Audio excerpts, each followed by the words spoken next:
Okay, Erev Tov. And Zoomers. And so today I sent the link to that documentary. Did anybody manage to see it? Yep. You saw part? Saw part of it. You saw all of it, all of it. Ooh, ooh, ooh.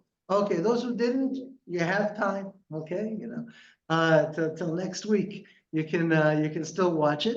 I think it was, Elishev also said, I thought it was very, very well done. Yeah. Even though you don't always have to agree with every, emphasis or every way he presents things. And I think that's actually healthy and good because, when you watch something like that, you're going to say, okay, I watched it, I got it. Or you can take parts of it that, maybe could have been done differently. And you can use them as ways to get into the issues better. So hopefully that is what we're going to do a bit of tonight. Now, can I make a comment? I thought it was very well done. In particular, if you think about it, the vast history that it covered over a short period of time. I mean, after all, it dealt with history in the Middle East, it dealt with history in Europe, it dealt in part with the empires, it dealt in part with Europe. I mean, I think it was an excellent piece for an hour.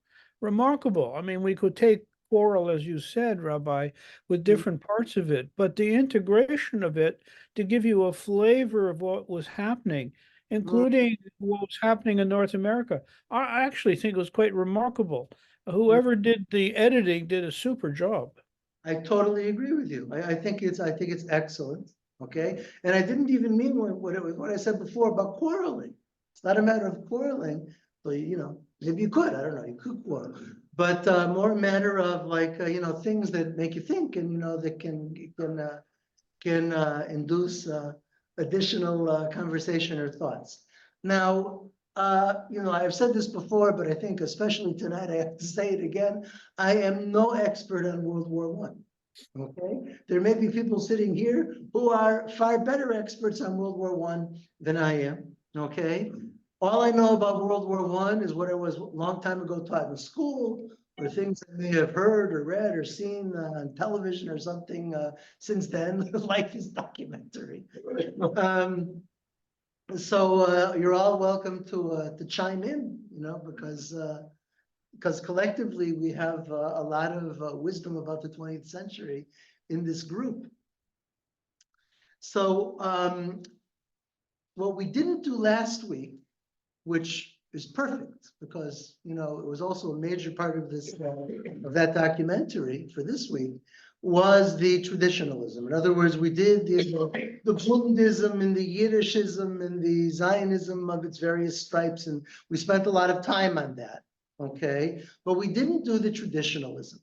Okay, and the traditionalism is one of the things we're going to focus on tonight in the wake of that documentary. And we'll start, though, with America. Okay, America, I'm betting, is something that a lot of you are going to want to chime in on. Okay, from your experiences, from the things you heard from your grandparents. This is very hard with these Zoom things to arrange the screen. Hold on, cancel. Okay, so here are a beginning of some points from that documentary that we can both summarize and then some of them expand upon. The first thing that he began the documentary with was Shabbos, right from the start. Okay, and the old adage of if you don't come in on a Saturday, then don't come back on Monday. One little, your screen sharing is paused. Do you see the screen share on Zoom? We just see a screen that says Zoom on it. All right, so that's good. Let's try it again. How about now? Better. That's good. Better. How about now? Even better. Even better. All right. So now we're good with the points. Okay. There was one little scene that was in the picture. It wasn't in the narration, where they were talking about a woman lighting Shabbos candles. Do you remember this? Okay, and first of all, this is just background, but what is it? What are tchinos? Okay, tchinos, traditionally, it was thought, both based on halachic criterion and also just based on living tradition, that Jewish women were not obligated in the formal daily prayers. Like, I don't know, Shacharit or Mincha on Sunday, Monday, Tuesday, Wednesday. Okay? I have my own personal, I don't know, take on this because in recent generations, halachists have become very, very strict about this, extremely strict about this. And you'll find that most halachists nowadays will say that a woman is obligated, formally obligated in the the formal shacharit, the formal mincha, maybe not ma'ariv, because that's not an obligation formally even for men. Okay, but based on the idea that women are exempt from time-bound mitzvot, and tefillah is time-bound, you'd think, because it's shacharit or it's mincha, so women wouldn't be formally obligated. But modern halachists, they look back at the sources, earlier, and you see that when the Rambam talks about this, the Rambam is saying like the general Torah obligation for prayer has no time, and if it has no time, then Don't do it anytime. women are obligated. And then the Ramban replies that it's rabbinic, okay, and if it's rabbinic, then the rabbis can obligate women. Okay, and that's what the basis for this is. Elisheva, yeah. Always, I don't have an adjective for it. Yeah. If women are patur, they're exempt, they're not Exempt, right. obligated from time-bound positive mitzvot, and yet the most time-bound positive mitzvah that there is specifically women are obligated. Lighting Shabbat candles. Yeah. How more time-bound? But it's not lighting candles that women are obligated in. That's not correct. With respect. Okay. It's not correct. Both men and women are obligated to light Ner Shabbat. It's traditionally right that the woman does it.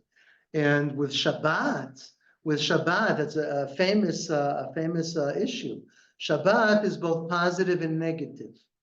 Shamor v'zachor, right? Shamor is negative, and it should be zachor v'shamor. Zachor is positive, and shamor is a negative. And because zachor v'shamor b'dibur echad ne'emru, right? It's one mitzvah that's both positive and negative. Then women become obligated in all of the mitzvot of Shabbat. Zachor is the positive, Right. is doing positive things to Right. honor the day of Shabbat, like having light in your home. Right. Okay, that's a positive commandment. Meals, I don't know, songs, whatever it may be for Shabbat. Okay, So that's the more positive focus side. on what you That- don't do that's and the not on what positive. you do. Shamor is to guard the Shabbat from the various actions which would destroy the holiness of the day. There is the What? Zachor comes from Mount Sinai itself. And Shamor is the repetition in Dvarim. Yeah, yeah, but not Zachor, the other Shamor. Shamor Yeah, comes from Dvarim. yeah, Reciting Moshe Rabbeinu. yeah. So I mean, I'm not going to give. You're saying that kind of- Zachor is more authentic, you're saying. No, I would say that something Yeah. comes from Mount Sinai Yeah, has precedent yeah. over something that Moshe Rabbeinu. So you're saying that the positive has precedent over the negative, that's nice. The rabbinic concept is b'dibur echad ne'emru, they were said together, right? They're facets of the same thing. You can take it however you want to take it. We're getting off topic. What I basically want to say is that regardless of this halakhic opinion that women are obligated in daily prayer, which that's not good. Wait, that women are obligated in daily prayer. It was always honored in the breach. Why is that? Why is what? Why? Because they have other obligations. that No, are I'm looking at important, why- like taking why- care of children. No, I meant. Yeah. why- Oh, gotcha. That's so that the light doesn't blind me. Gotcha. Okay, it's like a Yeah. screen. Okay, so, all right, to get back to the point. Woman for generations, until at least the 19th century, there were hardly any Jewish woman in the world who said the formal prayers. Anywhere. Jennifer's waiting to come in. Oh, I'm sorry, Jennifer. Okay, there were hardly any Jewish woman in the world who said the formal prayers. Okay, it's only in modern times when women start getting Torah educations, right? That hey, they're studying halakha, right? So then here the rabbis have an opportunity to say, you know, you are obligated in shacharit and mincha and that sort of thing. My personal take on it is that the woman had it better before. Okay, and the reason that's my take on it is because I think it's very bad for the men. Okay, I think that the daily Jewish prayer is a failure, not a failure in our terms, but a failure in its own terms. Okay, in terms of the establishment of formal prayer for the people of Israel, that over the generations it completely failed, and that you know, going to shacharit during the weekday for me. I'm sure there are people here on Zoom who do it every day, and the people here do it every day, and it's important to you. You're entitled to your opinion. My opinion is it's torture. Okay, absolute torture. And like why join a failure? Okay, and what the woman had is they had personal prayers from the heart, right? To talk to God in your own words. That's what a tchina was. And sometimes lihithanen. Okay, it means a supplication. Okay, so the whole thing was explained in the documentary, but there was one thing they didn't point in the documentary that I thought was really cool. When the video showed the woman holding the tchina, and the tchina is a special prayer that her husband, okay, should be able to find parnasah without working on Shabbat. Okay, you could see in Yiddish it said "Speciale fun America." Okay, a special tchina for parnasa in America. Yeah. Okay, that you should have parnasa without working on Shabbos. Yeah. I was, one of the lectures in the women's study day, which happened a week ago, Yeah. was on Tefillah. Yeah. Yeah. Okay.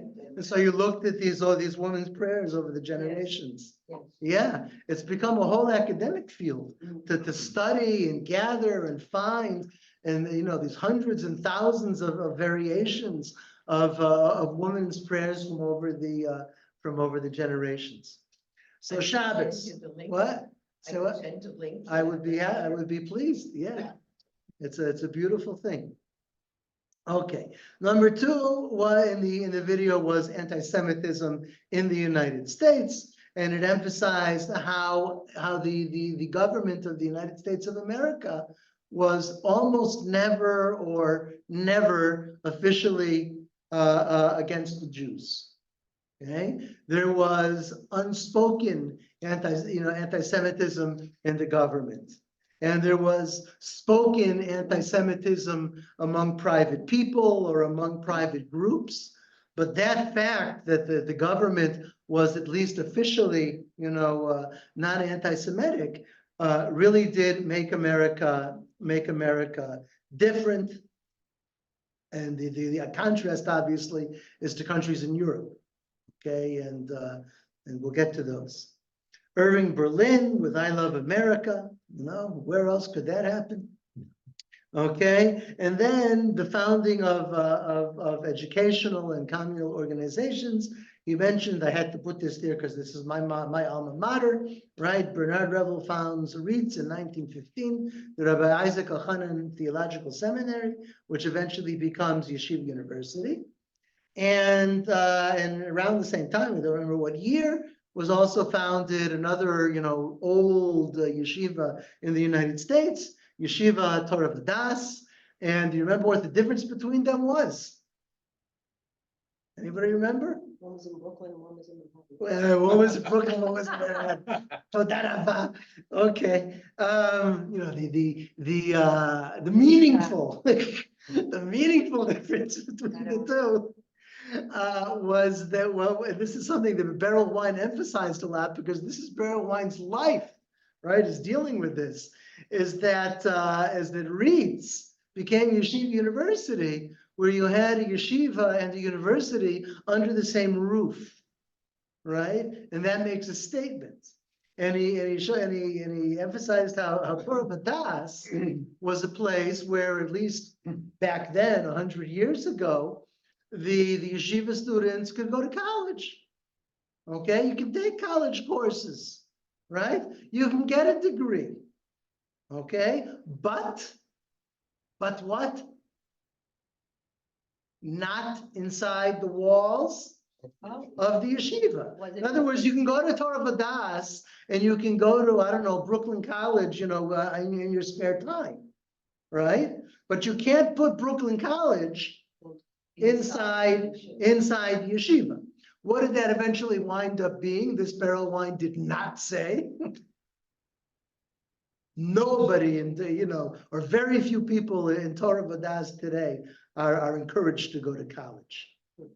Okay, the yeshiva will no longer, right, encourage its students to go to college, even outside, right, the walls of the yeshiva. There are those who do.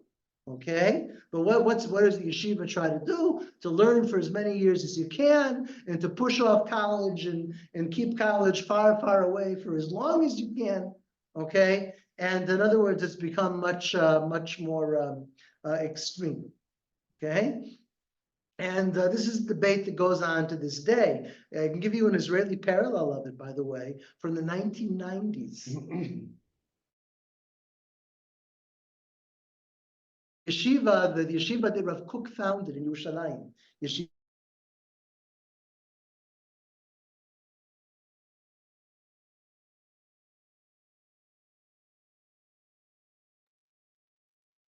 Everything is frozen. Rav Avram Shapiro was the Rosh Yeshiva and also the chief rabbi, I believe, during those years, or shortly, either near those years. I don't remember exactly what years he was chief rabbi. But he made the decision that a teacher's college would be opened within the yeshiva. In other words, that the yeshiva would allow courses that would allow the yeshiva students to earn a teaching degree while they learn in the yeshiva. Okay, and it would be an Orthodox, if you want to use the word teacher's college. Okay, it would be a frum teacher's college. It would be, wouldn't be anything radical, right? You weren't going to study engineering and you weren't going to study humanities. You're just earning a teaching degree so that, if you're learning yeshiva, you should be able to teach afterwards. Not such a radical decision, right? And because of that, there was a civil war within the yeshiva which split. Okay, because you had a group of rabbis and students who said that inside the holy yeshiva, there is no place for any kind of college course. Okay, and it split. The other faction is called to this day Yeshivat Haramor. None of you have ever heard of it. No. Okay, both in Yerushalayim, both the result of this. How do you say pilug in English? No, this whatever separation. Okay, the separation between these two yeshivot. What? Spin-off. Well, each one claims that it's the authentic one. So each way you can't say it's the spin-off. Rabbi Isaac Elchanan Theological Seminary, or in Hebrew, Yeshivat Rabbeinu Yitzchak Elchanan. That's where my smicha is from. Okay, and yeah, so you see this principle existing. Okay, we're going to talk in a little while about the yeshivot in Europe before the First World War. Okay, and we're going to compare that to Volozhin, and we'll see that in Volozhin he had the same idea. It was a very open-minded place. But if you want to take a college course, no, you do it outside the yeshiva. You don't do it inside the yeshiva, and it wasn't such a radical idea. Okay. Became more radical as time went on, and they didn't want people to go to college at all, if possible. Okay, and then in the conservative movement, you have in those years the founding of the United Synagogue of America. okay? And I wanted to ask all of you if this is correct, because I had never heard the phrase before. And he uses it in the I've documentary. heard that too, and I also hadn't heard I've it. never Had you heard ever it. heard it? Never heard it either? No. We just- Not that expression, no. Okay, the slogan or the proclamation was tradition without orthodoxy. I had never heard that. I don't know, I mean, it'd be worth checking whether that's actually correct. But I guess the idea of it makes sense. In other words, a movement which honors tradition and keeps tradition, but allows you to be open-minded. They always Or- claim to be halakhic. Yeah, Oh, that's what this Halakhic, means. yeah. Well, I know Yeah. what that That is means, fair. but that particular expression I never heard of. They Right. always come to be halakhic.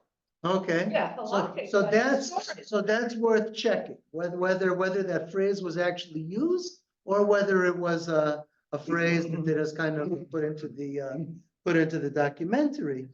You should be aware though, that in these years, okay, until after the Second World War, there was no real evident difference between conservative synagogues and Orthodox synagogues.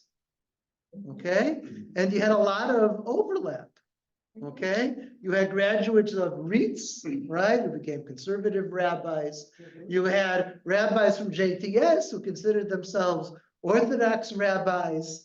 And, and with the exception of mixed seating or even separate seating without a mechitza, without a divider, right? They looked the same, they basically acted the same kind paperwork, of the And- same and there institution, was what? The same siddur. Basically the same siddur, yeah. What? There were many Yeah. conservative synagogues that did have a mikvah. I used to go to one in Brooklyn. So Nachon. on weekday mornings, they were not happy Right. to have me there, Uh, but, I was the Yeah. only woman on the women's side. Yeah, there were, believe it or not, there were conservative synagogues with mechitzas, and there were Orthodox synagogues without mechitzas. It was just a matter of which organization you affiliated with. Okay, what eventually became the Orthodox organization, I don't know when it was founded, if it was in this time, right? The Union of Orthodox, what do you call it? The OU. Or you. The OU. Yeah. So the OU had synagogues without mechitzot, if I remember correctly, until the 1980s. Okay, and then finally they made a rule that in order to be a member of the OU, you have to have a mechitza, or maybe new synagogues can't join the OU unless they have a mechitza or something like that. And Right. also, What? those kashrut were the same. Right, They were no different. right. In kashrut organizations, you'd have And you extra know, operations. conservative synagogues today, Yeah, going back a number of years already. Yeah. Also has a right-wing version that calls themselves the Union. yeah, of traditional Judaism. That's Yeah, I know the the break off rabbi from, Part of it, yeah. yeah, yeah, I think the head of it's like a Rabbi Price maybe, uh-huh. right? And Uh, they do it because, the mhm. synagogue rabbis, all right, have gone more reform, Mhm. than they used to be, than Yeah. say in the sixties or seventies. Yeah, that's without, that was the argument. The argument is that we represent what the conservative movement was and Yeah. was considered to be and was meant to be. That's the argument Yeah, for yeah. the union of traditional Can I tell you a Judaism. story? A short story. You got a story? Yeah, Our synagogue is a conservative in America. yeah, There's rabbi, who yeah, was a graduate of Yeshiva University, yeah, who was Orthodox. yeah. And he used to say, I am an Orthodox rabbi, Uh-huh, synagogue is conservative, uh-huh. but my congregation is reform. Yes. I said to Yeah. him once, Where the rabbi had formed smicha, Yeah, conservative congregation, and the congregation itself, his wife was a daughter of the black hat from Uh-huh. Clark. And the congregation expected a rabbi to be like an Orthodox rabbi. we can sum all this up but only in America. I told Okay, him, what? Yeah, but I told him once, I Yeah. said, God must love you so much that you are the example Uh, of what Judaism should be. Klal Yisrael. All together. Okay, so we had a little, for those on Zoom, I hope you heard, we had a little discussion of conservative and Orthodox synagogues and, several generations ago. All right. Before the war in Europe, ladies and gentlemen, in Europe.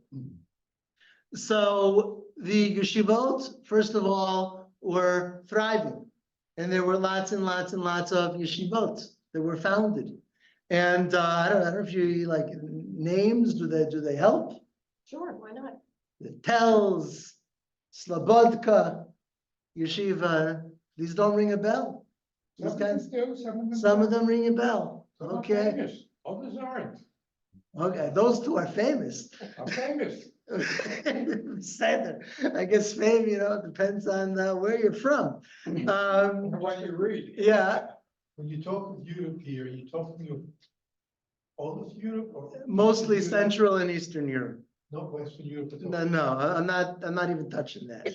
Okay, so you have the Yeshivot and the Musar movement. Okay, we didn't really talk about the Musar movement. It was mentioned once or twice in those two documentaries that I sent you links to so far.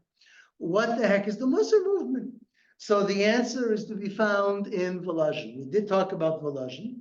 The Volozhin yeshiva was in the 19th century, further back. It was the first modern yeshiva, modern in the sense of geography.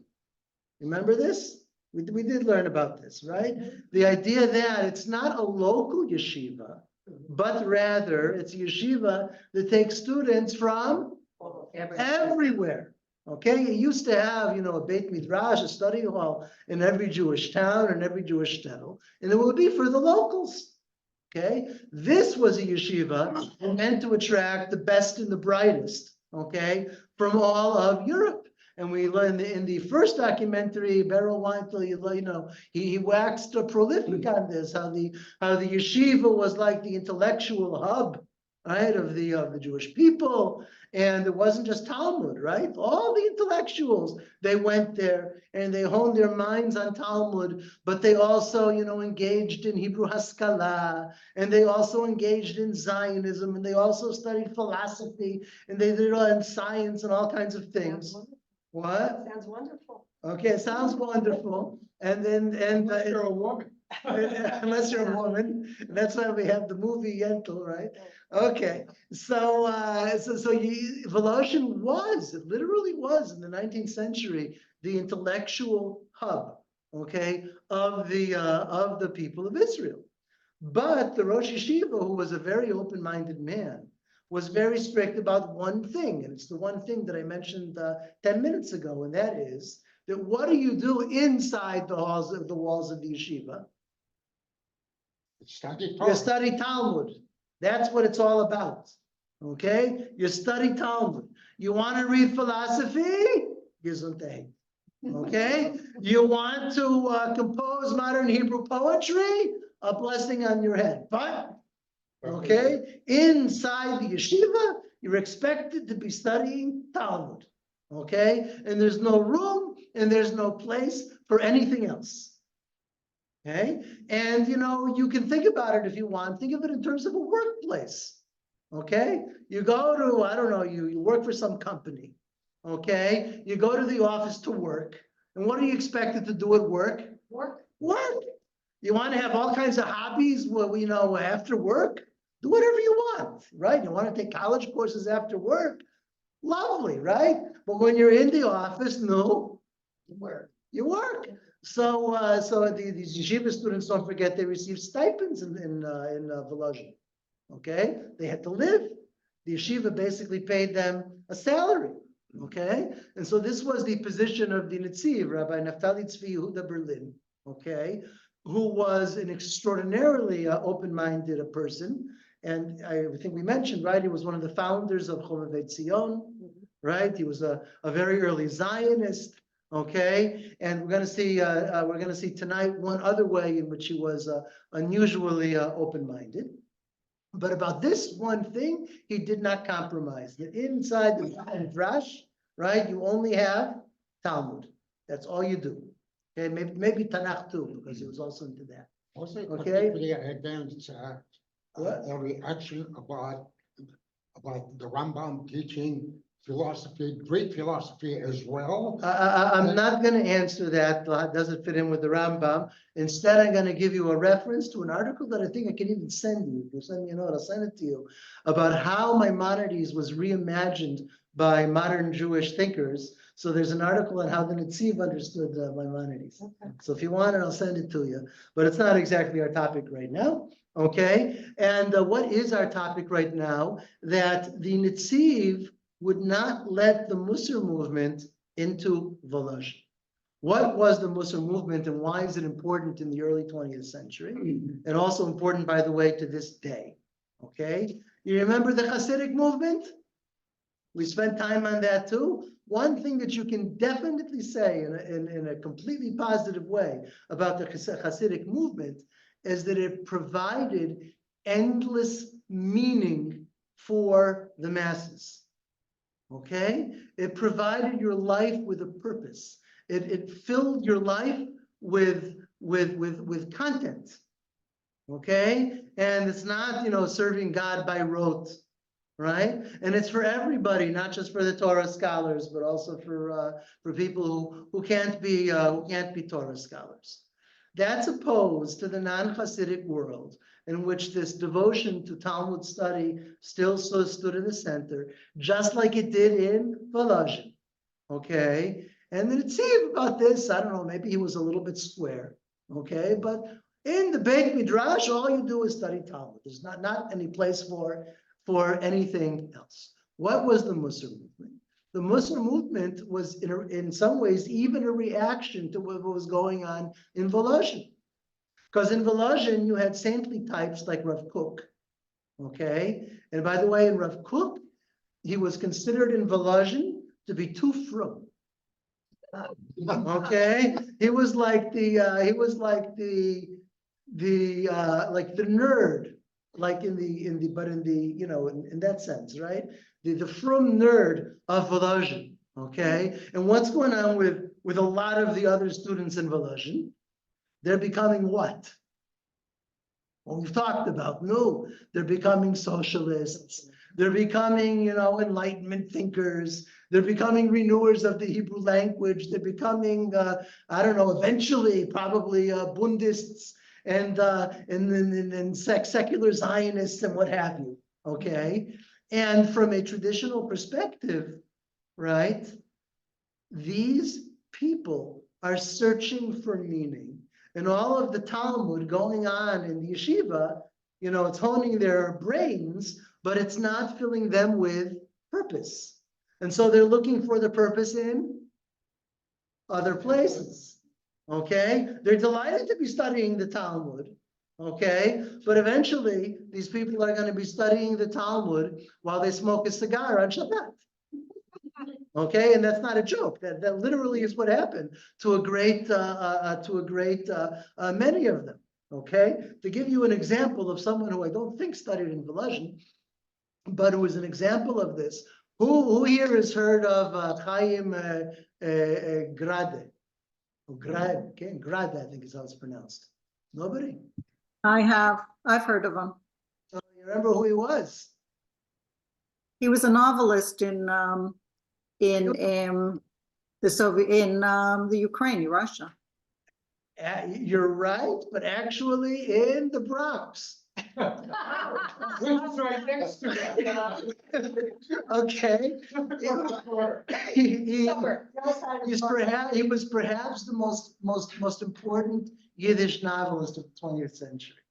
Okay, and he was a Holocaust survivor, and he lost his faith after the Holocaust, and it was so important to him that he wrote a short story which became a novel in Yiddish, but it was translated into lots of languages, and then eventually it became a movie called The Quarrel.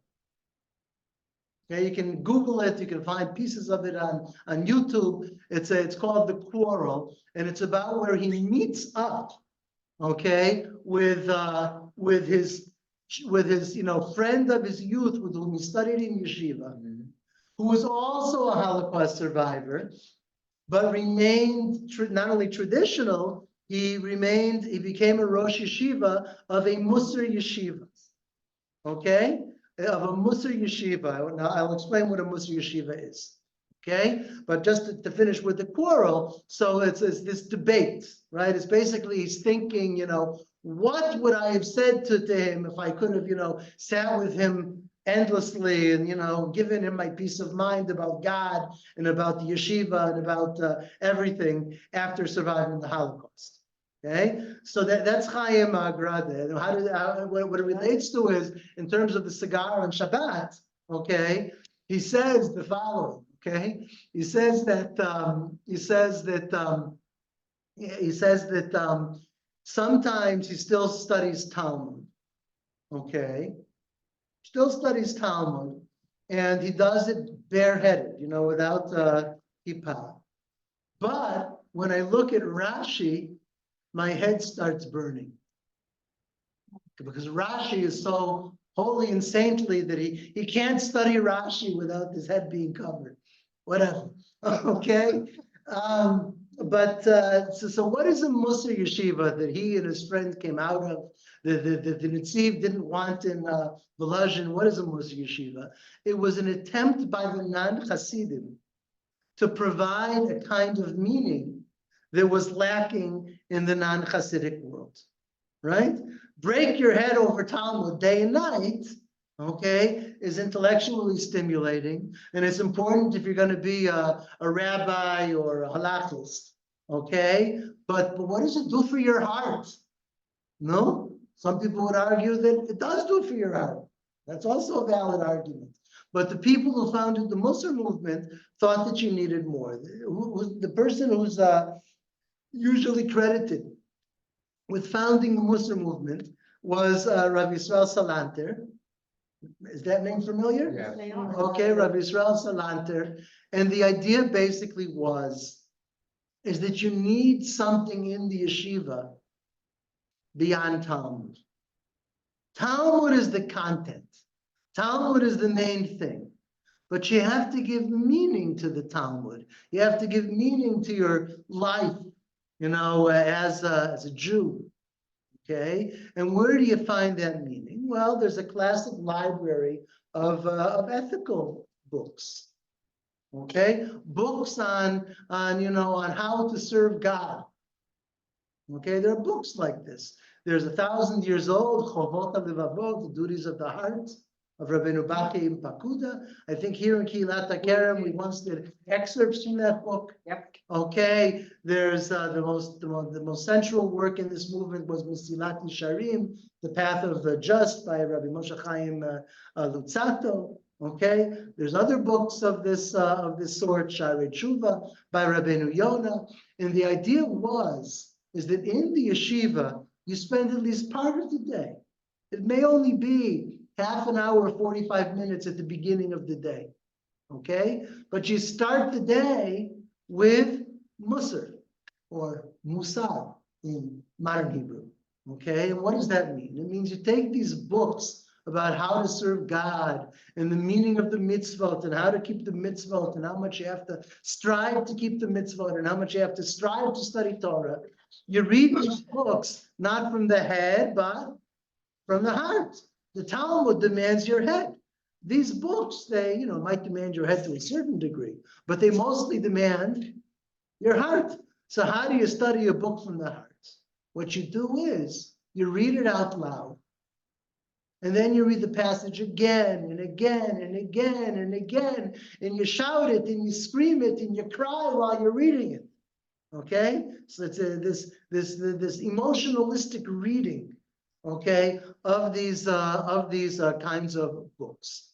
There were, by the way, two branches of this movement, the Musar movement. Naturally, like everything else. Okay, one was called Slobodka Musar, and the other was called Nevardik Musar, because you had the Slobodka Yeshiva and you had the Nevardik Yeshiva. What was the difference between Slobodka Musar and Nevardik Musar? In Nevardik Musar, the idea was to, kind of like in basic training, to to destroy yourself. Okay, to bring yourself down, to get rid of all your pride, so that you can then be built back up in a better way afterwards. You know, made into a soldier, okay, or in this case, made into a yid. All right. So in Navardic Musar, the most famous story is that in Navardic, the yeshiva students would go into a pharmacy and stand in line in the pharmacy.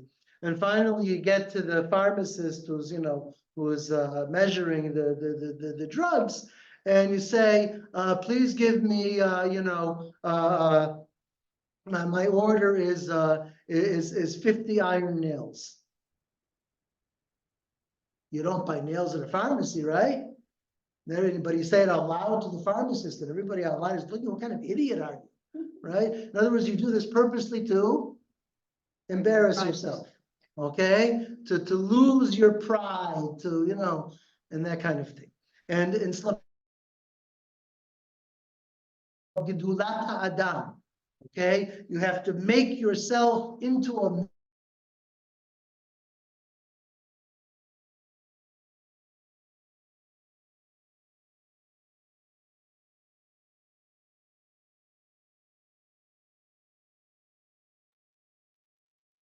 Both the video and the sound froze again. I already mentioned, I think in the last meeting, how in Slobodka. Avi, you've been freezing. I'm freezing? Internet. Oh, Yeah. the sound in Often the video is freezing now and again. About every few minutes it stops. All right, maybe shutting off the share will help. Yeah. So what was it? You're still Bob. You're Okay. back.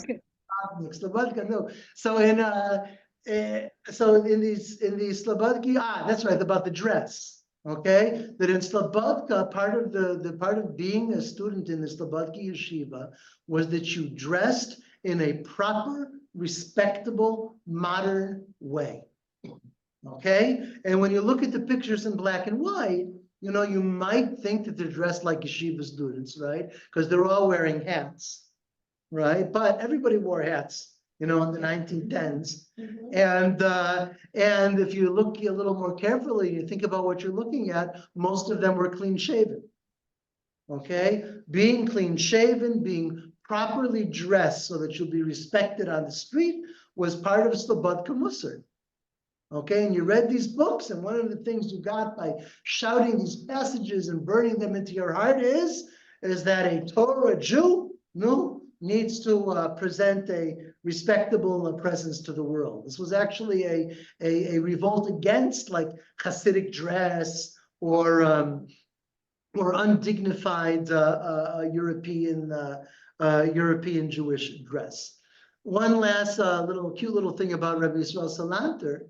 When I was in 7th grade, there was a big thing on the wall. Okay, the 13 midos.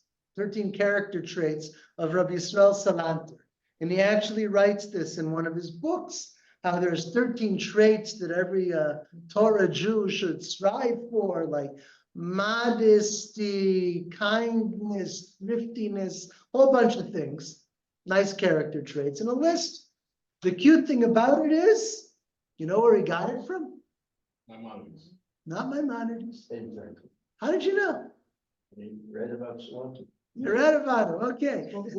Benjamin Franklin was the first to write this list of these 13 characteristics. Rabbi Yisrael Salanter thought it was a good idea. Where did Benjamin Franklin get?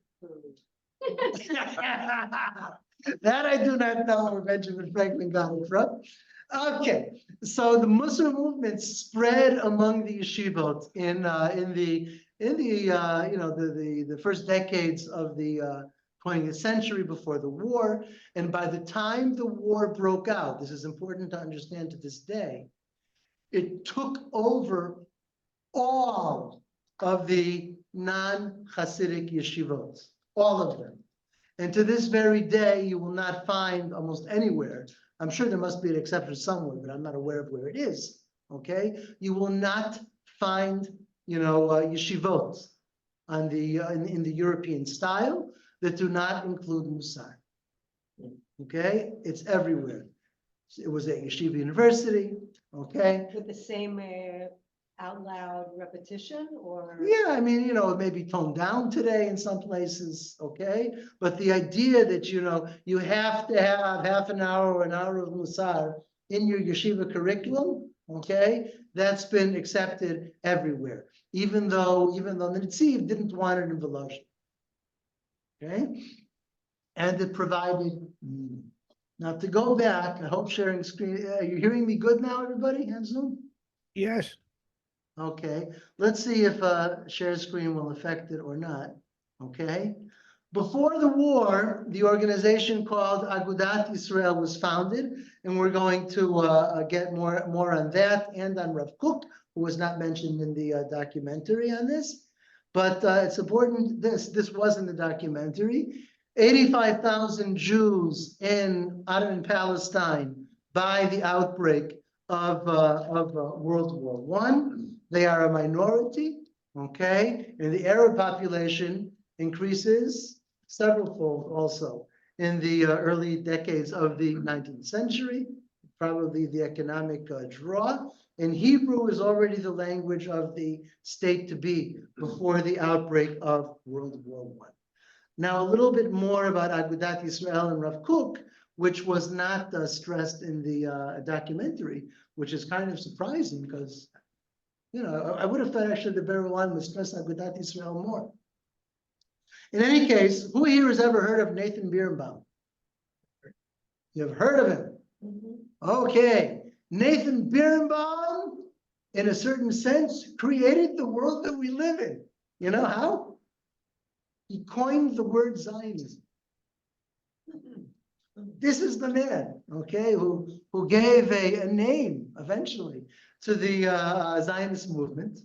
It was in 1890, okay? He coined the word Zionism in a newspaper that he published. That was his livelihood. He was a publisher. He was a journalist. He liked publishing newspapers, this man, okay? And he had a bunch of stages in his life.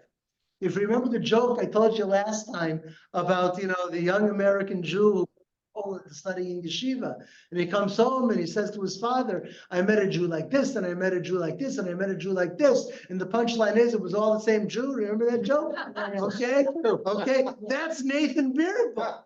Okay, because who was Nathan Birnbaum? You're not going to believe this.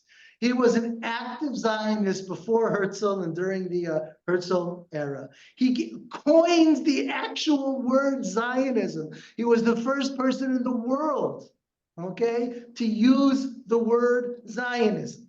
Okay, the what was it called? The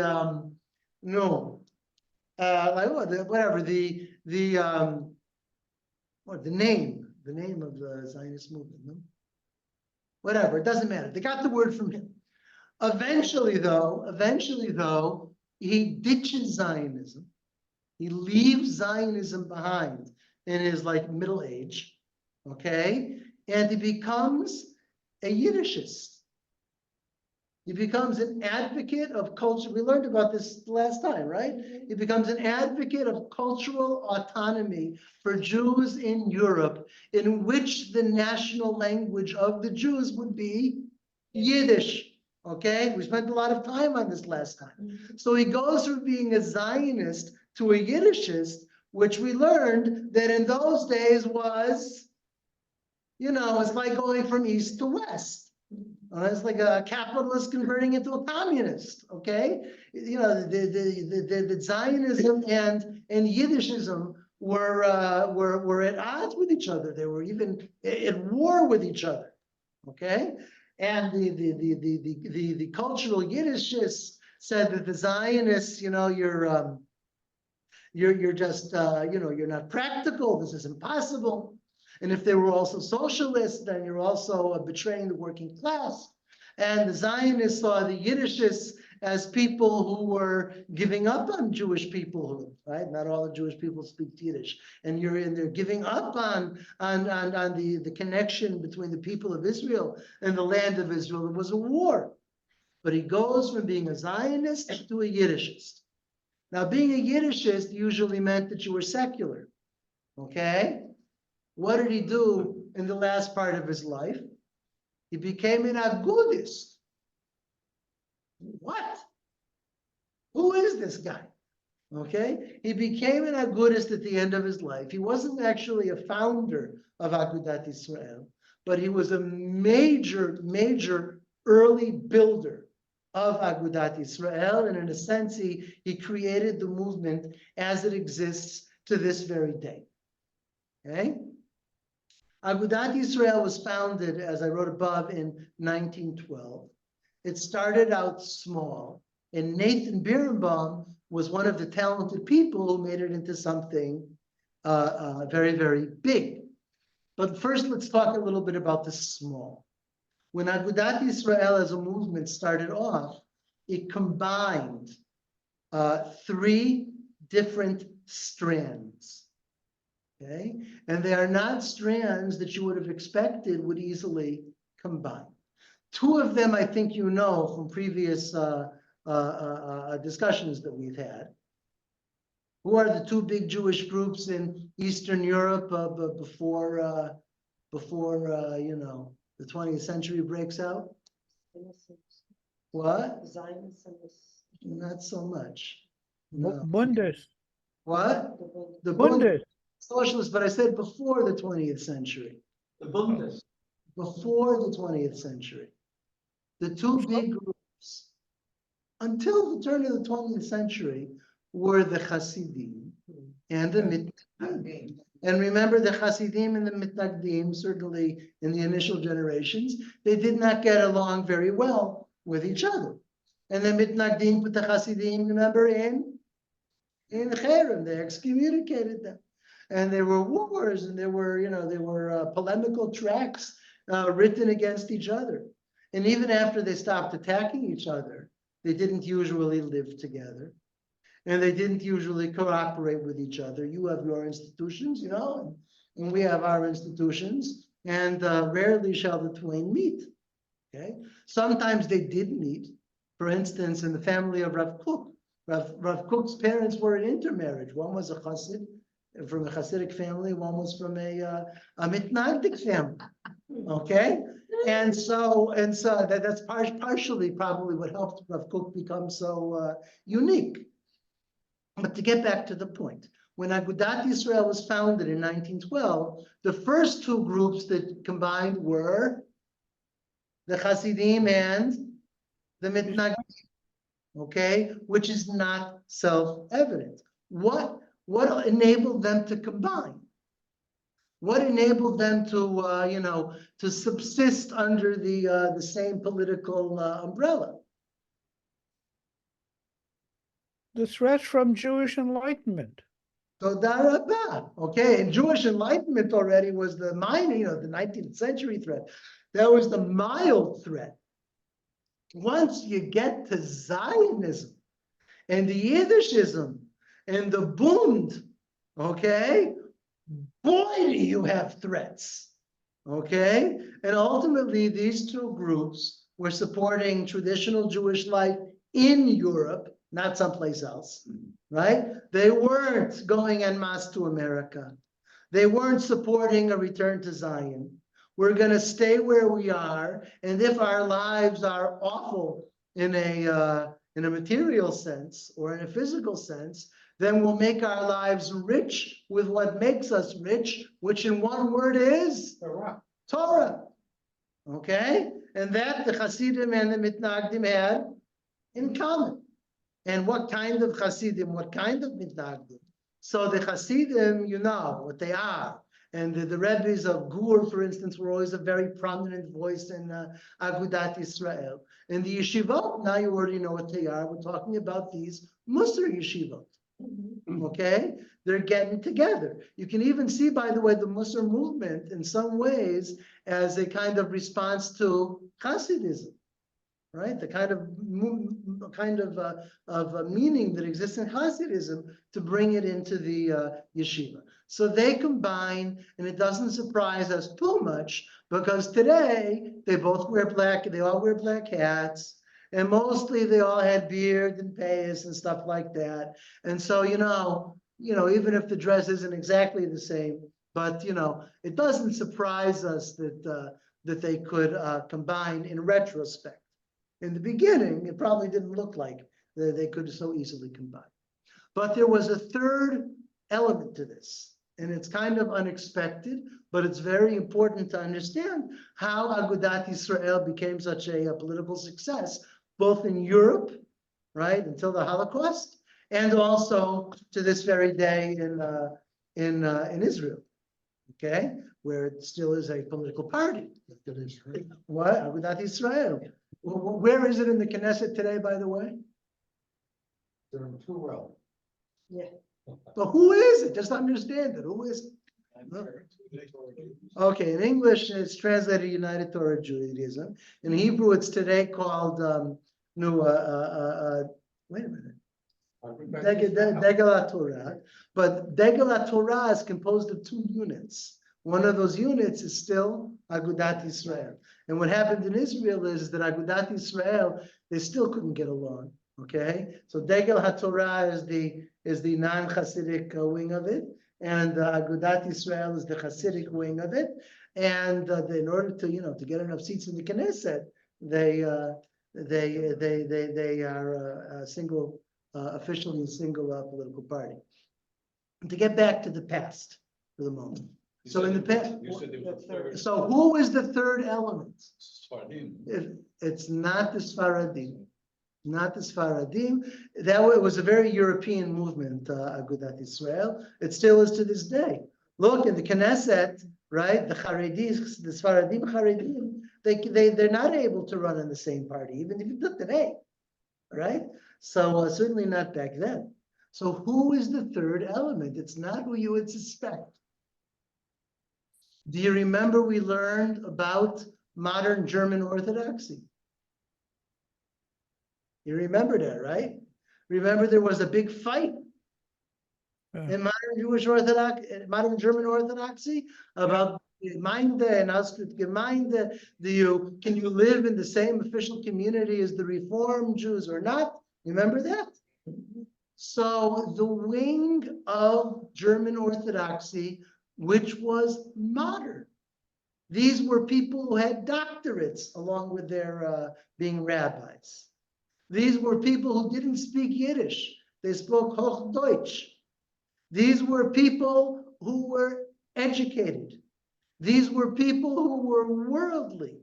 These were people who set up schools where you both study Torah and you get a general education. But they had something that made them completely relevant to Agudat Yisrael, and that is that you don't sit with Reformed Jews in a single community. Okay? And that's the wing of German Orthodoxy that was the third leg, so to speak, of the, to support the table of the creation of Agudat Yisrael. Okay? What I just learned last week, which fascinated me, I never knew this before, was that if you go back a little bit earlier, the Netziv of Volozhin, the Rosh Yeshiva of Volozhin, I told you I'd tell you another broad-minded piece of this, okay? So, so the earliest recorded statement of the attempt to separate communities, not in Germany, but in Eastern Europe, okay, is found in the writings of the Netziv, the Rosh Yeshiva of the Volozhin Yeshiva. Okay, he has a tshuva that has a name. That's already unusual. Usually a tshuva, a response that doesn't have a name. It's number 44. That's its name, right? Okay, but this tshuva number 44 has a name, Al Hayamin Va'al Hasmol. Sounds like, it dropped right into the headlines of today, right? From left and right, on the left and on the right. What is this tshuva about? It's supposedly a halachic tshuva. Well, the Netziv read newspapers, not in the yeshiva, only at home. Okay, and when he read newspapers at home, so he read an article in the newspaper that said that we have to do it in Russia just like they did in Germany. In Russia, we're beginning to have all these socialists And not all of these not all of these, what do you call them? Not all of these Hebrew Enlightenment people are really on the straight and narrow, okay? And and it suggested that Jews in Europe, in the shtetl, and in the cities of Eastern Europe have to divide their communities to keep away from evildoers, right? The Eastern European Jews should emulate the fine division that happened in Germany, okay, where Orthodox and Reformed Jews can't sit in Frankfurt on the same Gemeinde, okay? So the Netziv answers this newspaper article in a tshuva, okay? And in the tshuva, in a response, and he waxes eloquent, okay, how this is one people, and to divide communities is the destruction of our people. And always in Jewish communities, there have been different kinds of Jews. And there have been, tzaddikim, and there have been rishayim, and there have been every kind of Jew you can imagine. Okay? And it's a very long tshuva, right? He can't get enough of it. Okay? I never knew about this tshuva until last week. And he completely X's this. Okay, it's the destruction of the Jewish people, and you can kind of tell why he became one of the creators of Chovevei Tzion, why it fit him to be an early Zionist.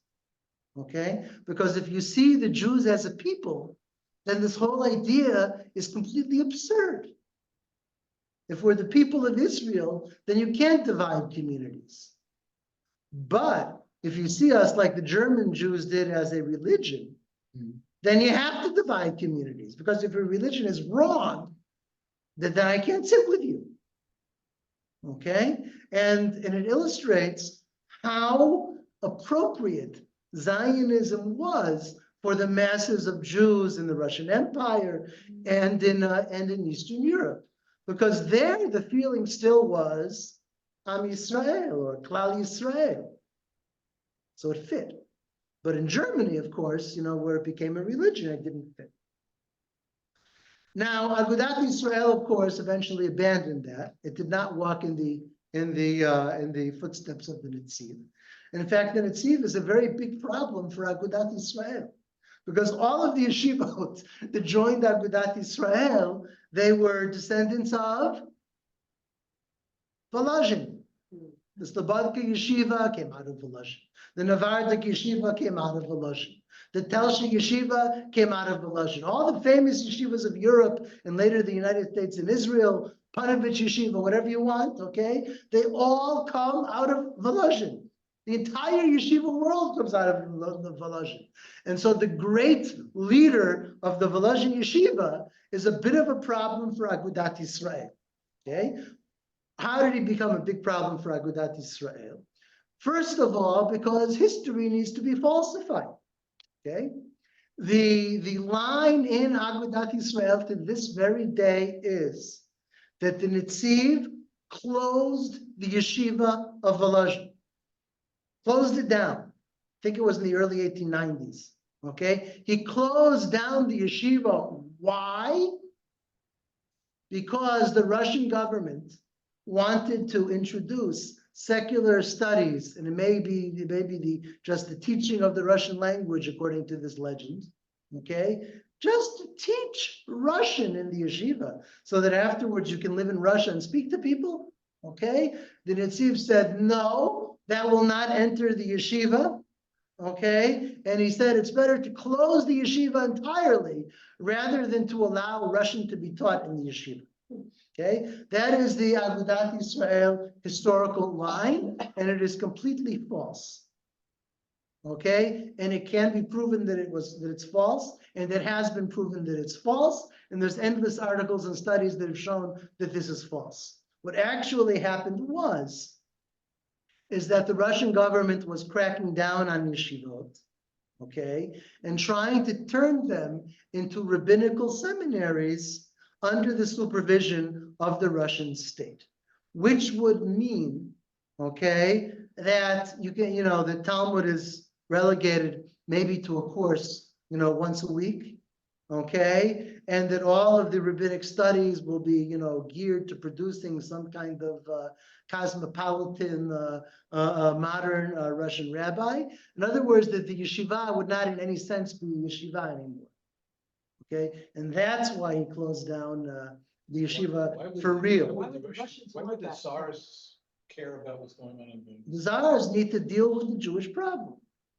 And it is a country, and you think the Tsars are, only barbaric. They were darn barbaric, okay?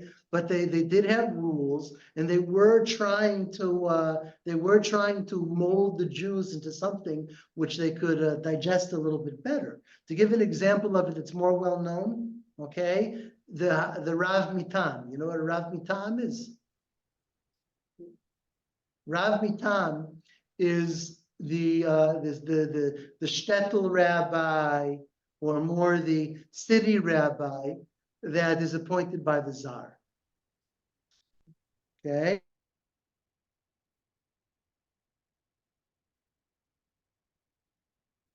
In other words, the Jews knew, okay, who is our real rabbi?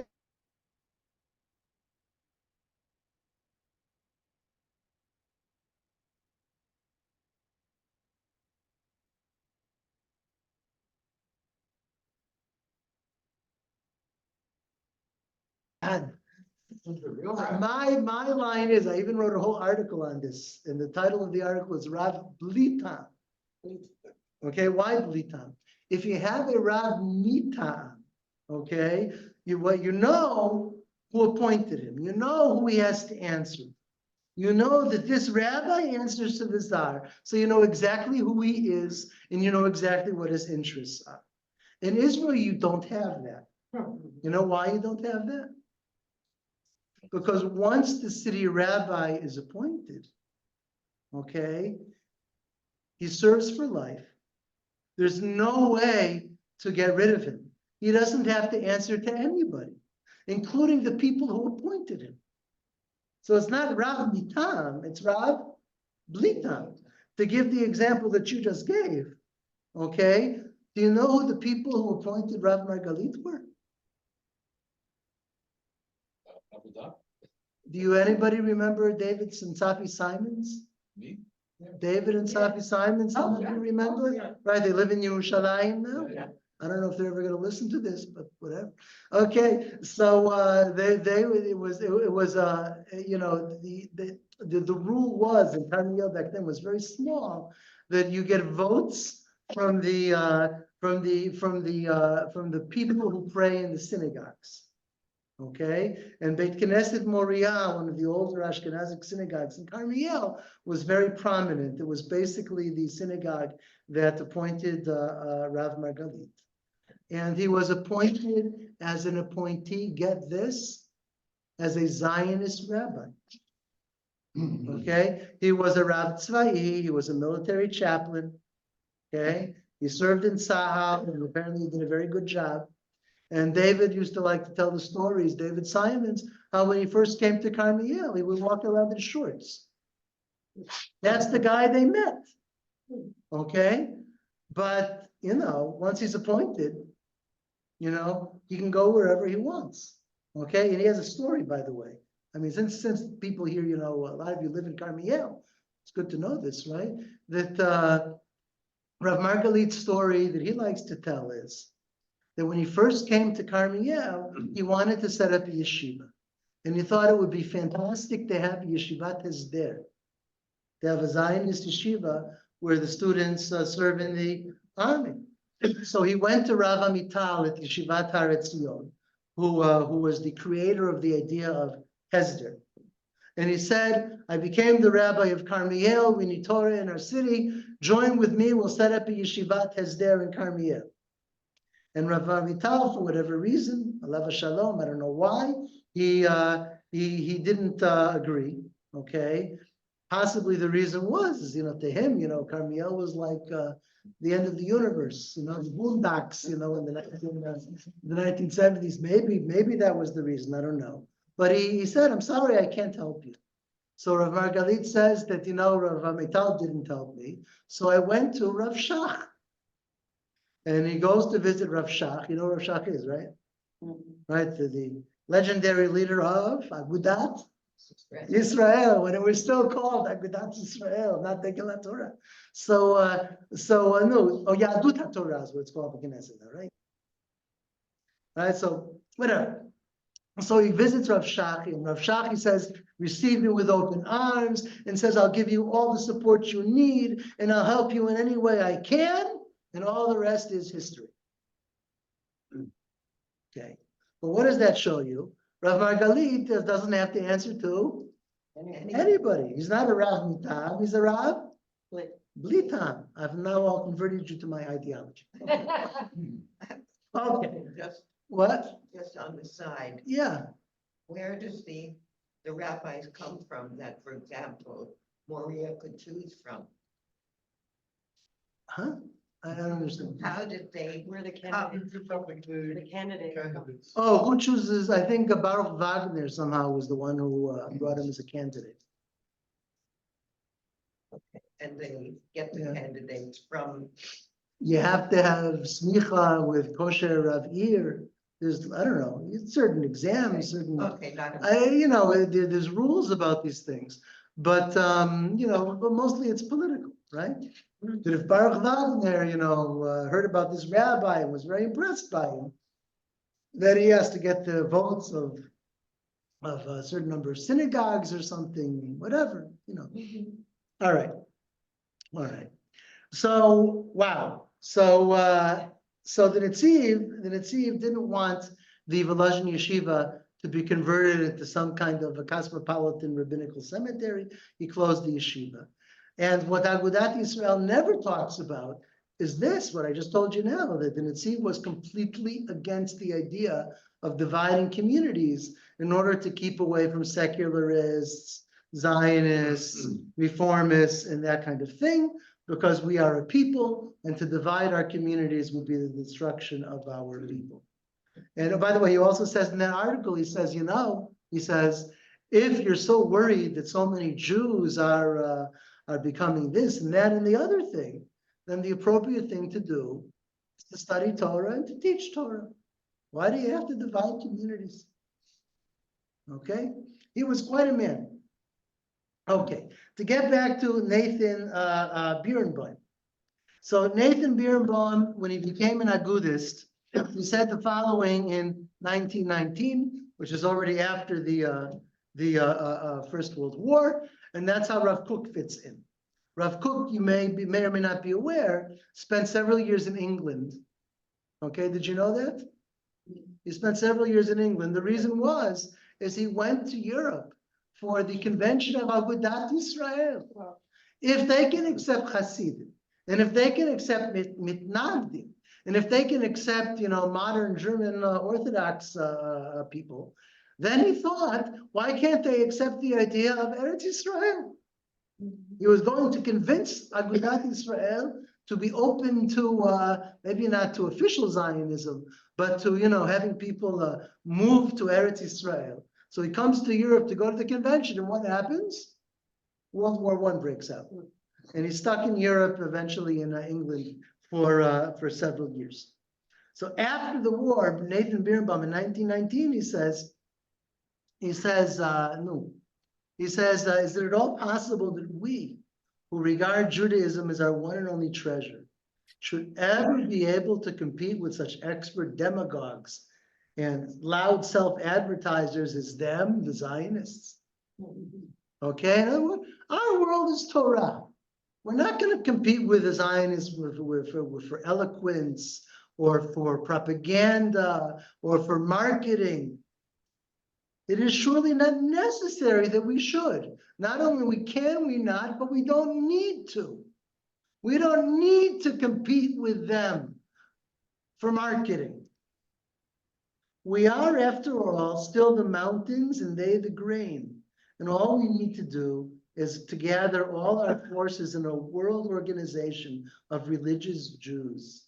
And it will follow of itself, and without the application of any great political cunning on our part, that we shall have it in our power to prevent what needs to be prevented and to carry out what we have to carry out. In other words, if we just organize ourselves, what will happen?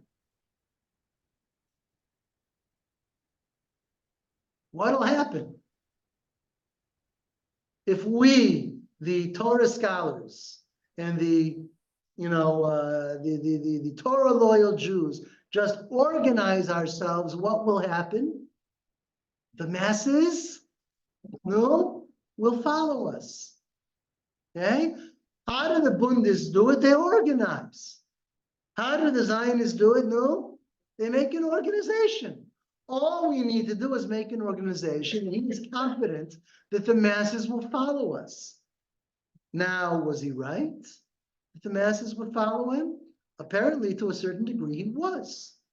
Okay? And that is a measure of how strong traditionalism was, even in the wake, already after the First World War. These millions and millions of Jews in Central and Eastern Europe, millions of them are still traditional. And Nathan Birnbaum knows this. He says, all we need to do is make an organization and they will come. You know, if you, what is it? If you build it, right? If you build it, they will come. You feed them, they will come. Okay? But there is no need to first create this world organization of religious Jews. He says, it's even better. We don't have to make a new organization. It is already in existence. The world knows its name. It is Agudas Yisrael, right? The Union of Israel.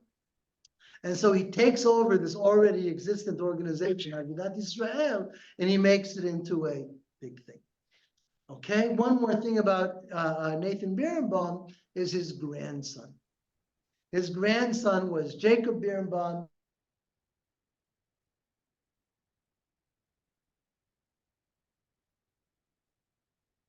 Sorry, you froze again. To live in a dorm room. He was already had a family, just to do that, just to be in New York, where he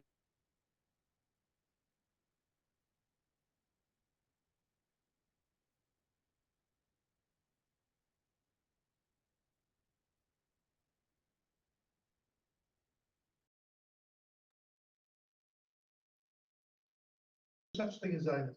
It doesn't. he's a fervent Zionist, abandons it. A fervent Yiddishist cultural autonomist abandons it. And for the rest of his life, Agudat Yisrael. People go through changes, right? Rabbi Kadish, everything cut out after you said about Nathan Birnbaum's grandson, and then there was no sound for about a minute or so. Okay, I apologize. So No, Nathan. you don't have to apologize. Something technical. I don't think you did anything. Okay, his grandson was Jacob Birnbaum, Right. who was a British Jew who moved to a dorm room in Yeshiva University in the 1960s, when he was already middle-aged with a family, in order to create a Soviet Jewry movement in New York. Okay. Okay, but Jacob Birnbaum, who obviously is already a Zionist, okay, he was proud of that. You know that my grandfather coined the word Zionism. Okay, we'll stop here and take a short break. Stop the recording. So stop the recording. You see, John Don, I asked them in advance. Training them now. All right. How do I stop this recording? Wait a second. Pause. Resume. Okay. Okay, we're back. We just did Nathan Birnbaum. And now let us pivot to where most of us live. Okay, 85,000 Jews here, okay, at the outbreak of World War I. It was a time of terrible, terrible suffering during World War I all over the world. But we're talking about, for the moment, particularly here, the Ottoman Turks, as the documentary has it.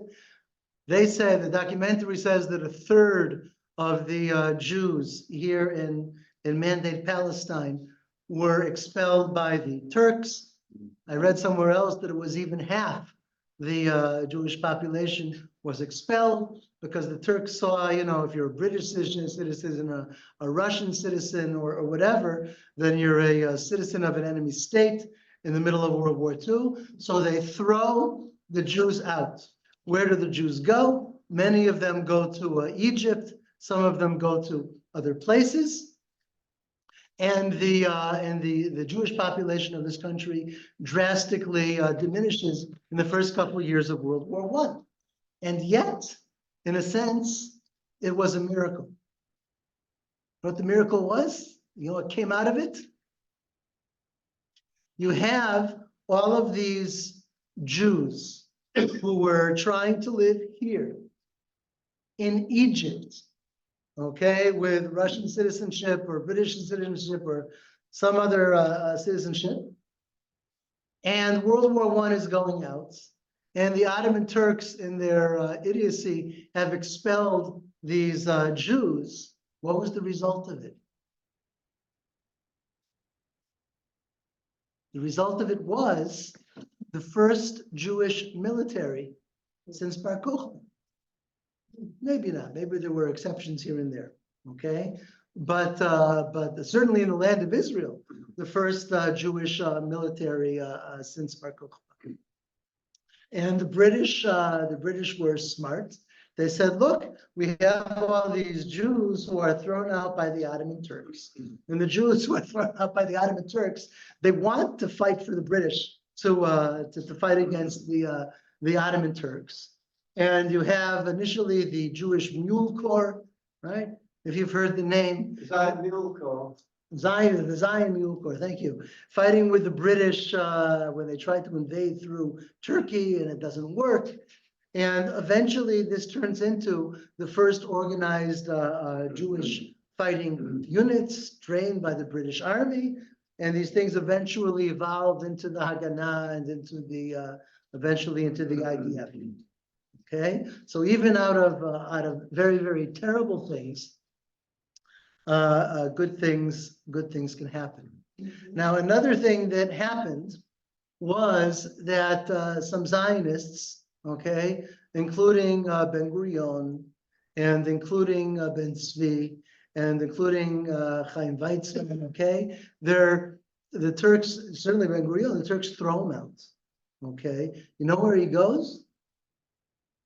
He goes to the United States. Because what's he going to find in the United States? Money. Money. Okay. What is an American Zionist?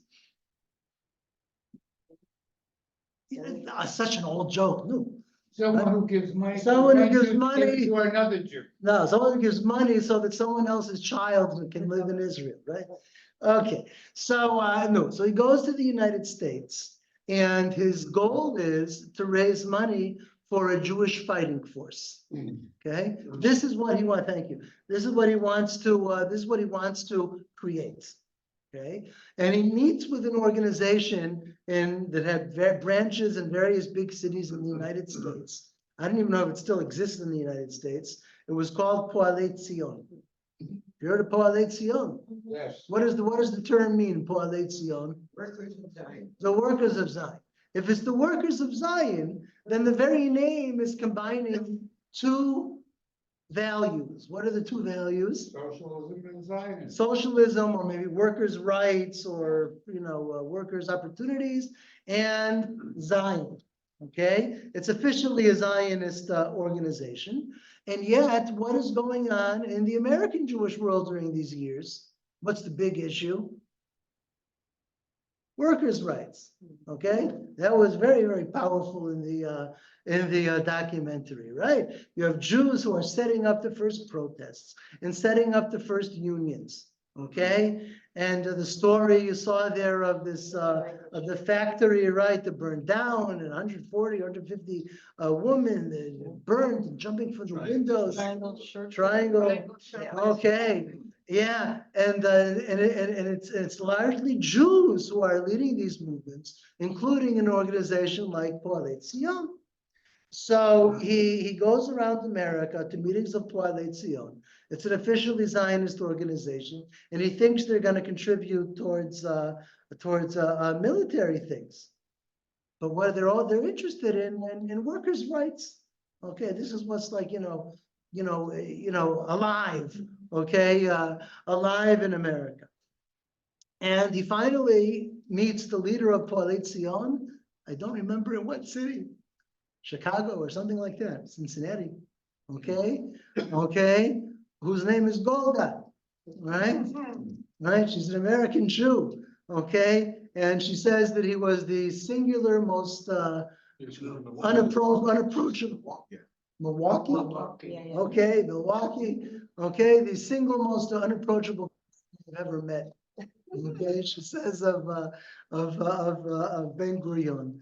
But so he's not so successful in raising funds, and eventually it's the British who will really take care of training Jews to fight. So you have terrible persecution here.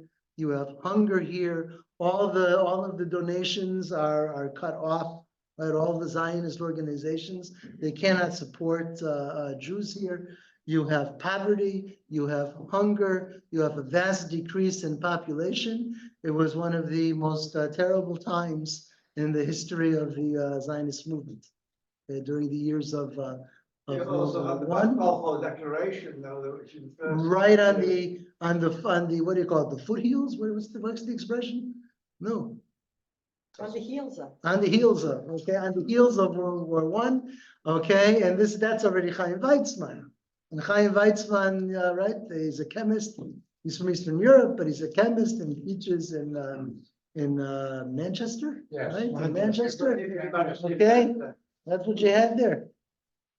So, yeah, and so he meets all of these incredible people. He meets Lloyd George, if I'm not mistaken, okay, who tells him, this is after World War I, that we British, right, we sold the same horse twice, right? Was that, okay?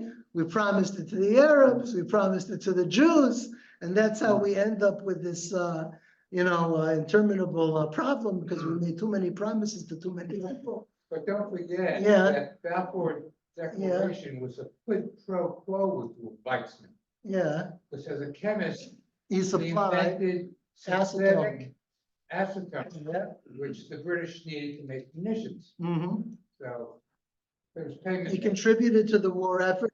He met Winston Churchill at the time, who was, what was the word for it? Not the Secretary of the No, he Navy. was the Lord of the Admiral. Lord Admiral of the Admiralty. Okay, he meets all these people, and it's a tremendous diplomatic push for Zionism.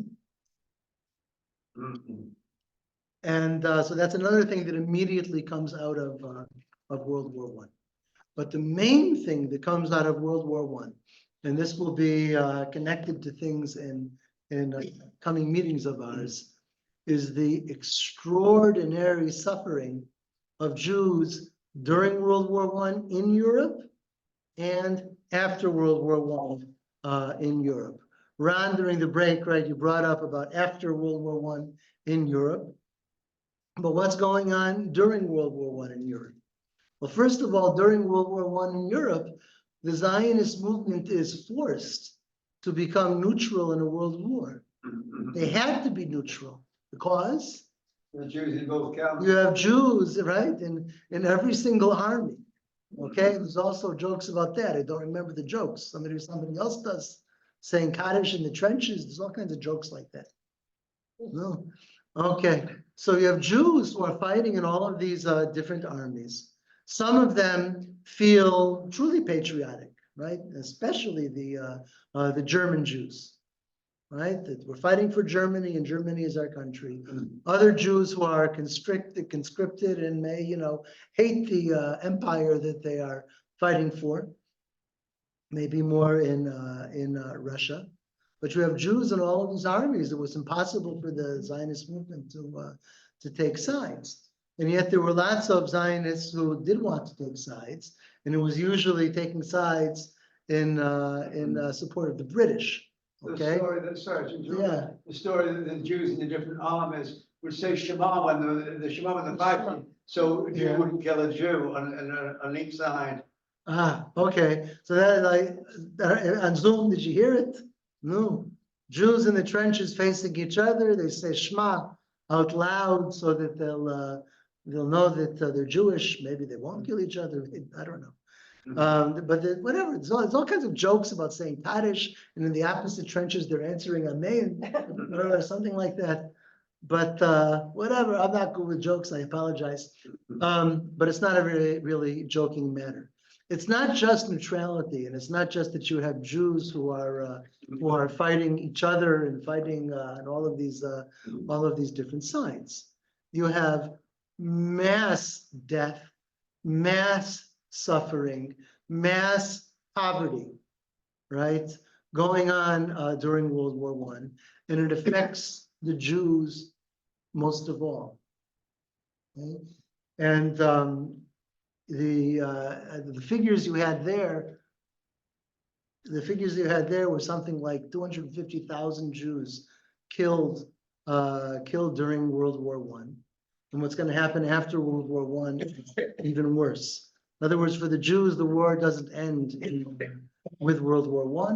The war will continue in an even more awful way in all of the countries that will be founded in Europe after World War I. And it's such incredible suffering that has meaning specifically and especially for Zionism. Okay, and how so? How so? You have there's something we're gonna not just discuss, but I'm even gonna show you a short lecture on it. Okay, when we get to it. It's the famous question, which is politically relevant to this very day. Did the Holocaust cause the rise of the state of Israel? I'm not going to answer it, and we're not even going to debate it now. Okay? The Holocaust caused the rise of the state of Israel. Did it? Did the Holocaust cause the rise of the state of Israel? Was it cause and effect in that sense? And what you have here, which is relevant to that question, is an extraordinary reservoir of millions of suffering Jews who are completely open to the Zionist message. And they remain completely open to the Zionist message until the Holocaust. The Holocaust. Okay, but that's something that we'll return to afterwards. The thing that we'll talk about now that is an immediate effect, not immediate effect, but an immediate event that happens on the heels of World War I, and that had meaning for millions of Jews, is the Bolshevik Revolution. Okay, and that's very different than what happened in the rest of Europe. So in the documentary, they talked about how this is an incredible opportunity for Jews in this new Soviet Union. After it all happens, right? After the Soviet Union is created, and after the Civil War is finally put down. Okay, so you have millions of Jews in this new Soviet Union, and the communists simply say that you are welcome. Okay, it's an interesting kind of welcome that in a certain way parallels America, right? America says you're welcome, equal rights, you're a citizen like anybody else. The Soviet Union doesn't give you liberty, but the Soviet Union provides zero barriers in the beginning from Jews to join the Communist Party, and for Jews to rise within the Soviet apparatus, which they do, okay, in the early years of the Soviet Union. Now, what they didn't do so much in the video was the persecution. Okay, they talked about it a little bit. They said, you're welcome to speak Yiddish in the Soviet Union, but you have to give up on Hebrew, and that's quite true. But the extent of the persecution may not be completely obvious to all of us. So I want to tell you a story, okay, for the last small part of our meeting tonight. I only learned about this book last year. And it's something that I don't know why it spoke to me so much, this book.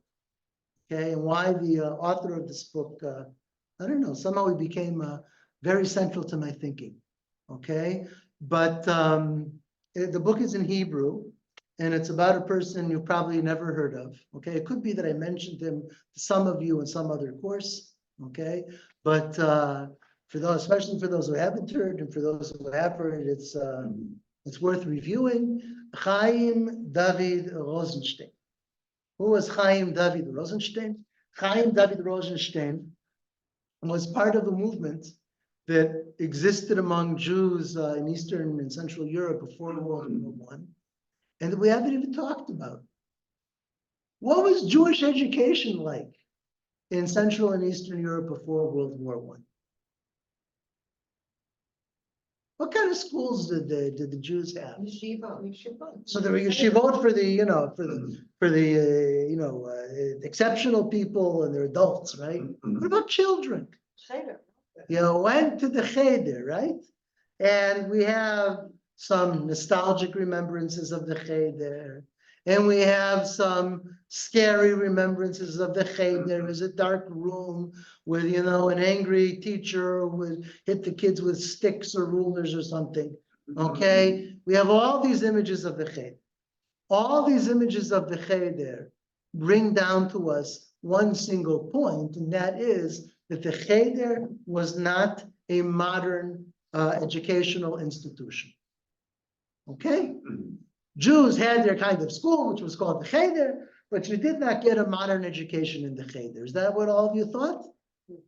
Okay, well, it was true in the traditional cheder, but there was a mass movement that I was never aware of until I found this book, okay, among Jews in Central and Eastern Europe before World War I, that included, get this, thousands of schools. Thousands. Okay, of schools, thousands of schools. That's like how many do you have in the United States today, right? Thousands of Jewish schools which did the following. The Tsar, we're talking about how the Tsar, interfered in internal Jewish affairs. The Tsar did not interfere with the cheder because the cheder wasn't an officially recognized school, right? They got no support from the government. It didn't exist officially. Okay, and you know what that enabled the Jews to do? To teach anything they want. You could open any kind of cheder you want. So you have teachers who can teach what you're talking about. All right. So you want good teachers? Educate, train the kind of teachers you want. You can do that, as long as it's not officially connected with the Russian government. If it's officially connected with the Russian government, you're going to have lots of problems, just like the Volozhin Yeshiva. You're going to have to teach Russian, you're going to have to teach in Russian, and you're going to have to teach Russian nationalism, right? You're going to have to teach the children to be loyal to the Tsar in Russian, right? But if your school is not official, then what does that enable you to do? It enables you to train modern teachers, modern pedagogues who can teach not only Torah, but they can also teach general subjects, okay? And they can teach all of that in what language? Hebrew. In Hebrew. The language of the traditional cheder was Yiddish, okay? In other words, this shows you how popular Zionism was, okay? The children, okay? You have enough demand in Central and Eastern Europe that thousands of schools in which the language of instruction is Hebrew, okay, open in Central and Eastern Europe. Okay, this includes Poland, this includes Russia, and this includes perhaps other countries in Central and Eastern Europe. Yeah, Really, the Russian government didn't think that children counted. They didn't, they didn't care about, yeah. maybe. If they weren't giving the money, they didn't even pay attention Uh-huh. or notice. Yeah, if you don't fund it, right? Definitely under the radar. Yeah. So this, this couldn't be completely under the radar. It's a huge school movement, right? Was there any connection between the Hebrew that was taught in these schools? Yeah. And what was being taught, learned, and developed in Israel? Absolutely. Absolutely. The same people who are trying to revive Hebrew in Israel, Eliezer ben Yehuda and all of his comrades, they have compatriots in Europe who identify with this. They're Zionists. These were Zionist schools. Really? Okay? They even gave a name to it. It was called Hakerem HaMetukan, which means the fixed up or improved cheder. Not the traditional cheder with, whacking with the ruler, but the enlightened cheder, Say the it new again. improved cheder, Hakerem HaMetukan. Metukan, and the Haredim, the Agudat Israel people, they obviously knew about this movement. You know what they called it? In Ashkenazic pronunciation, they called it Hacheder HaMesukan. Okay, the dangerous cheder with dangerous ideas. Okay, even though all of these chadarim were traditional, they were not reform, they were not Bundist. Okay, they were teaching Torah, right? They were, there was observance in these schools. Okay, it's what you'd think of in the United States today, an Orthodox Jewish day school. Except that the Orthodox Jewish day school I taught in, the language of instruction was Hebrew. Nowadays, it's all English. It's all English, not even a chance anymore. Okay, but this idea that in America, wow, to teach in Hebrew in America, whoa. In Europe, this was going on in a school movement that existed in thousands of schools. Okay, and that's that there's no greater indicator of the appeal of Zionism in Eastern Europe even before World War I. Now, the author of this book, who did not live to see this book published. This book was published in the 1970s or 80s, I believe. Okay, based on writings that he left behind. Okay, he was known as the Heche Melamed, the tall Melamed. He was a tall guy. Okay, in Minsk. Now, Minsk is already problematic because after the revolution, Minsk is going to become the Soviet Union. In the early 1900s, I think in 1903, he opened the first Cheder Metukan in Minsk. And all over Minsk, everyone knew this is the real Melamed. This is a man who is an intellectual. This is a man who is a true pedagogue, right? If you want your child to have the best education possible, you send him to the school of Chaim David Rosenstein, okay? And Chaim David Rosenstein, okay, he sends his children to Eretz Israel, okay? They come before the revolution, okay? He had three sons and a daughter. The three sons made Aliyah before the revolution, okay? Then the revolution comes, right? What happens in the wake of World War I? The revolution comes, and he is still in Minsk with his wife and with his daughter. Okay, so what does he do? The first thing he does is he keeps on writing. Okay, one of Bialik's most famous books, Bialik and Ravnitsky, is called Sefer HaAgada, where they collected, Midrashic lore, stories, organized it in a book in modern Hebrew with helping aids for a person who knows modern Hebrew and wants to understand these ancient texts. Any of you familiar with Sefer HaAgada? Some of you, okay? he did the same thing in Minsk, right? There's a work called Ein Yaakov, which is a collection of all of the legends in the Babylonian Talmud. And he made a modern Hebrew edition of the Ein Yaakov, which took up dozens of notebooks. Okay? And what it is, it's punctuated and all of the difficult terms are explained. Okay? And the commentary is in what language? Hebrew. Okay? On the Ein Yaakov. And he was also a novelist. He wrote stories in Hebrew. He wrote poems even in Yiddish, right? He grew up in Yiddish and he still loved Yiddish, even though his great love was Hebrew. Okay? And this is what goes on until 1917. After 1917, he keeps writing. And then what happens? He keeps teaching. He goes out into the forest. You thought this only happened in the 70s and 80s? It happened in the 1920s. He goes out into the forest with a bunch of people who want to learn Hebrew. And he teaches Hebrew in secret. Like Rabbi Akiva. In a sense, like there's Torah in here, right? This Yeah. Hebrew in secret. Okay, Rabbi Akiva. He teaches Hebrew in secret.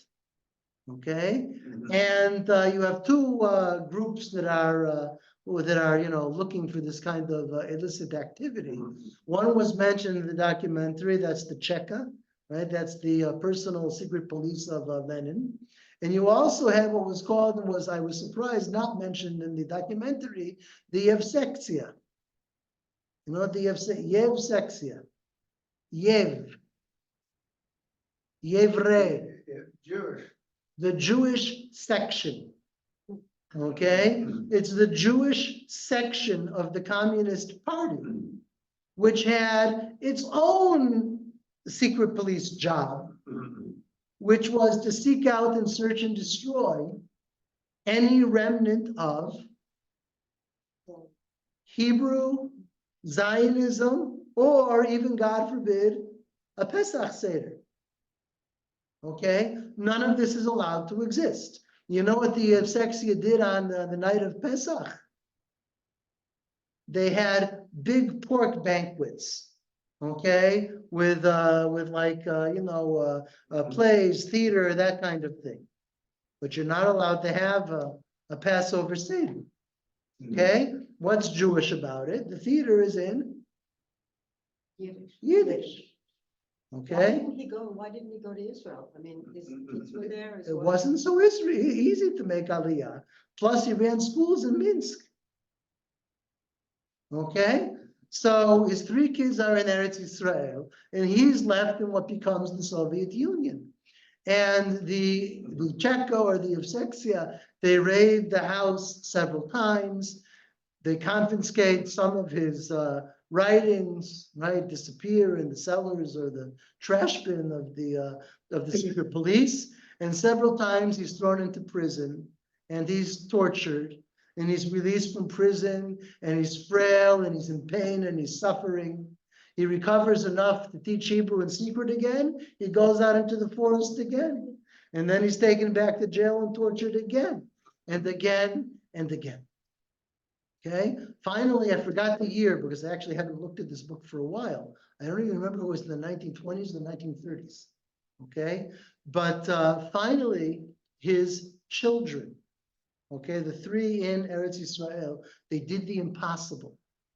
Okay, they got permission, they got passports, okay, from the Soviet Union to allow the rest of their family, for family reunification, to join them in British Palestine, okay? And they got permission from the mandate, right, to let them in. This was already when the British weren't letting Jews in.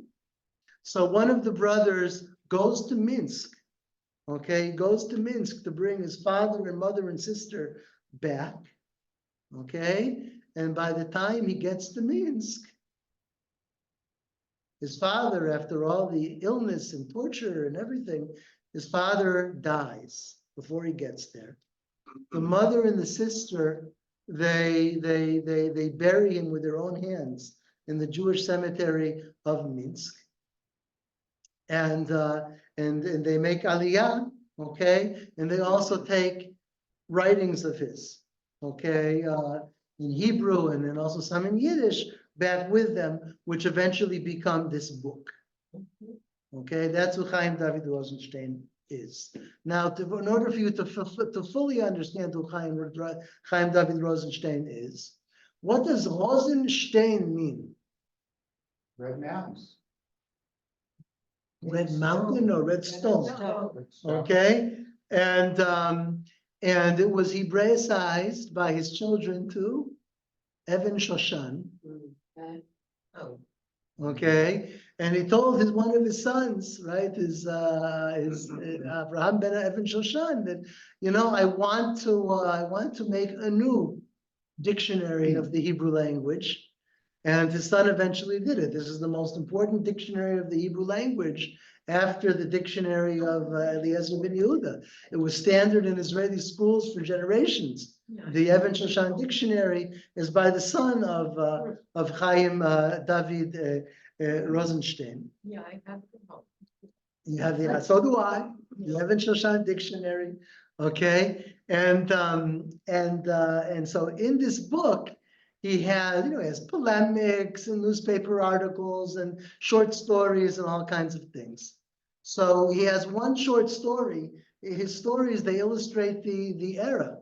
Okay, and one short story is about a man who wants to get promoted at work and certainly doesn't want to get fired at work.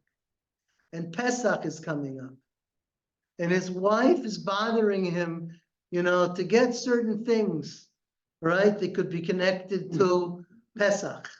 Okay, it's about basically the short story is about being a Marano in the Soviet Union in the 1920s. Okay, and the most poignant story is about the Dayan and his daughter. You have a rabbi, a Torah scholar, who served as a rabbinical court judge until the revolution. The revolution comes, no more rabbinical courts, right? Okay, so he lives quietly with his wife and his daughter. And they tried to protect their daughter from all of the evil and all of the filth and all of the hypocrisy and all of the hatred, okay, of whom? Of the communist Jews, okay, of the Avsexia, okay? But what are you to do? It's the modern Soviet Union, and you can't keep your daughter a prisoner in your house forever. So she goes out, and she goes to the theater. And in the theater, there's a handsome young man, very strong, okay, who takes an interest in her. And he wants to meet her, and she doesn't want to meet him. But eventually it turns out that it's an offer that you cannot refuse. How come? Because when she doesn't want to go out with him, he invites her for an interrogation. Okay, this is a Yiddish-speaking young man in the Soviet Union. He invites her for an interrogation. He says that he knows that years and years ago, okay, and in an act of rebellion by a teenage girl, she went to a Zionist meeting.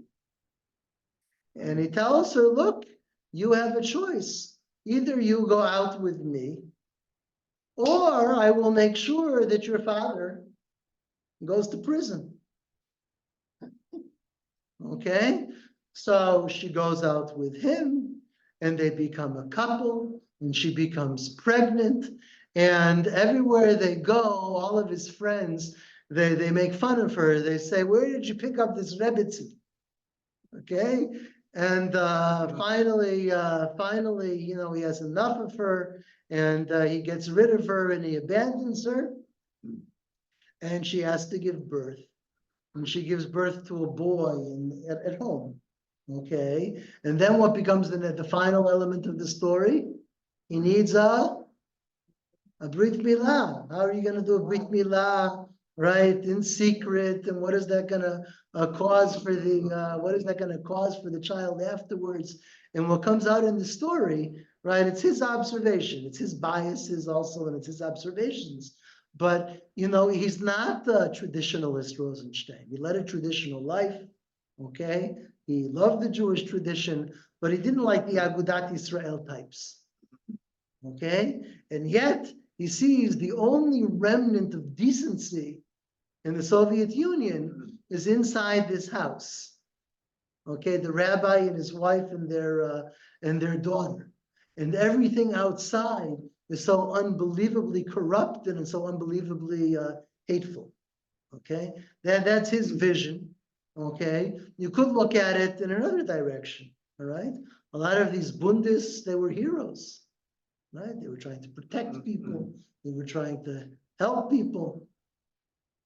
But this book is very much on Jewish persecution of Jews. Okay, in the early days of the Soviet Union, and like Beryl Wine says in the documentary, eventually all of these Soviet Jewish communists, eventually they're all removed. But in the beginning, it looked like a great opportunity. Okay, we'll stop here. And we'll end the recording.